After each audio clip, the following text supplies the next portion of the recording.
The most expensive design in the world right now is the one that looks like nobody paid for it. Balenciaga shoots campaign images that could pass for a broken security camera. Charli XCX puts the word brat in low-resolution Arial on a slime green background, and it becomes the most imitated visual identity of the year. A company called Mischief sells cartoonish red rubber boots for $350, watches them sell out in minutes and resell for over $1,000, and wraps everything in what looks like MS Paint clip art. And somewhere, a design intern with a pristine Figma file and a degree from Parsons is being told to make it look worse. More broken, more raw, more like a mistake. The strange part is not that ugliness sells. The strange part is that ugliness now requires more skill, more intention, and more money than beauty ever did. We have arrived at a moment where the most controlled thing a brand can do is look out of control. Welcome to the Threads of Culture, a show that unpacks design, branding, and the cultural forces shaping the global stage. This episode argues that the rise of deliberately bad design is not an aesthetic trend. It is a crisis of legibility, one in which polish has become so universal it no longer communicates anything at all. The grammar of ugly design as a deliberate act has a specific origin, and it is not the internet. It is a photocopier. The zine culture of the 1980s and early 1990s, punk flyers and riot girl pamphlets, operated on a principle that was political before it was visual. If your layout was clean, you looked corporate. If you looked corporate, you could not be trusted. Rough cuts, overlapping type, hand-drawn borders were not aesthetic choices. They were identity markers. They said, "We made this ourselves, without permission, outside the system." David Carson took that logic and did something unprecedented with it. His Ray Gun magazine, launched in 1992, was professionally published, nationally distributed, and deliberately illegible. In a 1994 issue, Carson set an entire interview with Brian Ferry in Zapf Dingbats because he found the content boring. The full legible text ran quietly in the back of the same issue. The words were there, you just couldn't read them. What Carson proved, and what the design establishment spent a decade arguing about, was that bad form could be authored. That breaking rules required knowing them more intimately than following them ever did. This was the first time anti-design entered the commercial mainstream, and it planted a seed that took 30 years to fully bloom. The reason it bloomed now, and not 5 years ago, is a word nobody in branding wants to say out loud: sameness. Between 2018 and 2022, virtually every direct-to-consumer startup converged on the same visual identity. Glossier, Casper, Away, Allbirds, Hims, Warby Parker. Line them up and you are looking at the same brand photocopied across 12 product categories. Clean sans serif wordmark, pastel palette, generous white space, rounded corners. Design critics started calling this the collapse of corporate identity's founding promise. The idea that a visual system could differentiate one organization from another. When everyone speaks the same visual language, the language stops meaning anything. Then AI accelerated the crisis. Canva, Midjourney, and a dozen other tools made polished, professional-looking design available to anyone with a free account. The floor for competent design collapsed to zero. And when everyone can produce clean, what does clean communicate? Nothing. It communicates that you have a computer. So the market conditions reversed. Sameness became the existential threat, and the only way to signal that you were not the same was to look like you were doing it wrong. Balenciaga understood this before almost anyone.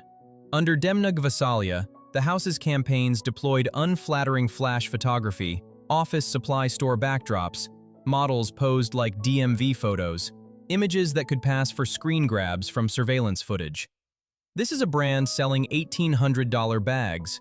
The imperfection is not accidental. It is the most expensive element in the frame. A deliberately bad photograph, produced by a top-tier photographer with a massive budget, communicates something a beautiful photograph no longer can. It says, "We are so confident in what we are that we do not need to perform it for you." And this is where the hidden system reveals itself. What looks like a design trend is actually a trust collapse. The broader culture has developed a generational intuition, sharpened by a decade of Instagram curation and influencer performance, that polish equals deception. Be Real overtook curated feeds, photo dumps replaced composed shots, shaky TikToks buried produced YouTube. The pattern is consistent across every medium. Rawness signals honesty. Smoothness signals something to hide. The Brat album cover works not because it is ugly, but because its ugliness functions as a kind of dare. It says, "This is so good it does not need to look good." NeoCities, the spiritual successor to GeoCities, has seen a surge of users building websites that look like 1998. Tiled backgrounds, visitor counters, neon text on black. Many of these creators are teenagers who never saw the original web. They are not being nostalgic. They are choosing chaos over grids because grids feel like corporate infrastructure and chaos feels like self-expression. Much of the design establishment still defines bad design purely as usability failure. Friction, confusion, poor navigation. It has not yet reckoned with the possibility that intentional badness is a legitimate communicative strategy. And that tells you how deep the disruption goes. When the gatekeepers cannot even categorize the thing has already won. Meanwhile, studios like Mischief, Actual Source, and Special Offer charge premium fees for brand identities that deliberately mimic amateur production. The gap between what the work looks like it cost and what it actually cost has never been wider. And that gap is the product. The distance between perceived effort and actual effort is the luxury. But there is something that complicates this argument, and it is uncomfortable enough to sit with. When Balenciaga chooses to look cheap, that is a choice underwritten by decades of brand equity and billions in revenue. When Mischief deploys MS Paint aesthetics, they do it as a media-savvy company with real investor backing and national press attention, not out of necessity. The original zine makers used photocopiers because photocopiers were what they could afford. The roughness was not a strategy, it was a material condition. What happens when wealthy institutions perform the visual language of scarcity is not rebellion. It is something closer to costume. A designer who went to RISD and learned every rule of Swiss typography before deliberately breaking those rules is operating in a fundamentally different universe than the person designing a church bake sale flyer in Microsoft Word. Both outputs might look similar. Only one of them costs $50,000.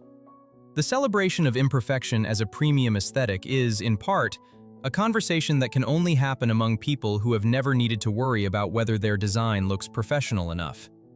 And the people whose actual rough, unpolished, untrained design work has always existed? The local laundromat sign, the hand-lettered menu, the taped-together community bulletin. They are not invited to this conversation and never were. Their bad design is not brave. It is just overlooked. So the next time you feel that pull towards something raw, something broken, something that looks like it was made in 5 minutes by someone who did not care, ask yourself what it cost. Not in dollars, in confidence. Because the ability to look like a mistake requires the kind of certainty that most people, and most brands, will never have. Imperfection is not the rejection of power. It is the most fluent expression of it. So here's my question.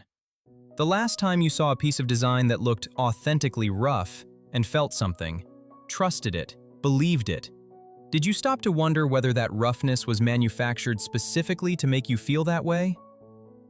I already know the answer. I just want to hear you say it. The next time you admire something for looking effortless, remember that effort is the one thing it was never trying to hide from you. Until next time, this has been The Threads of Culture.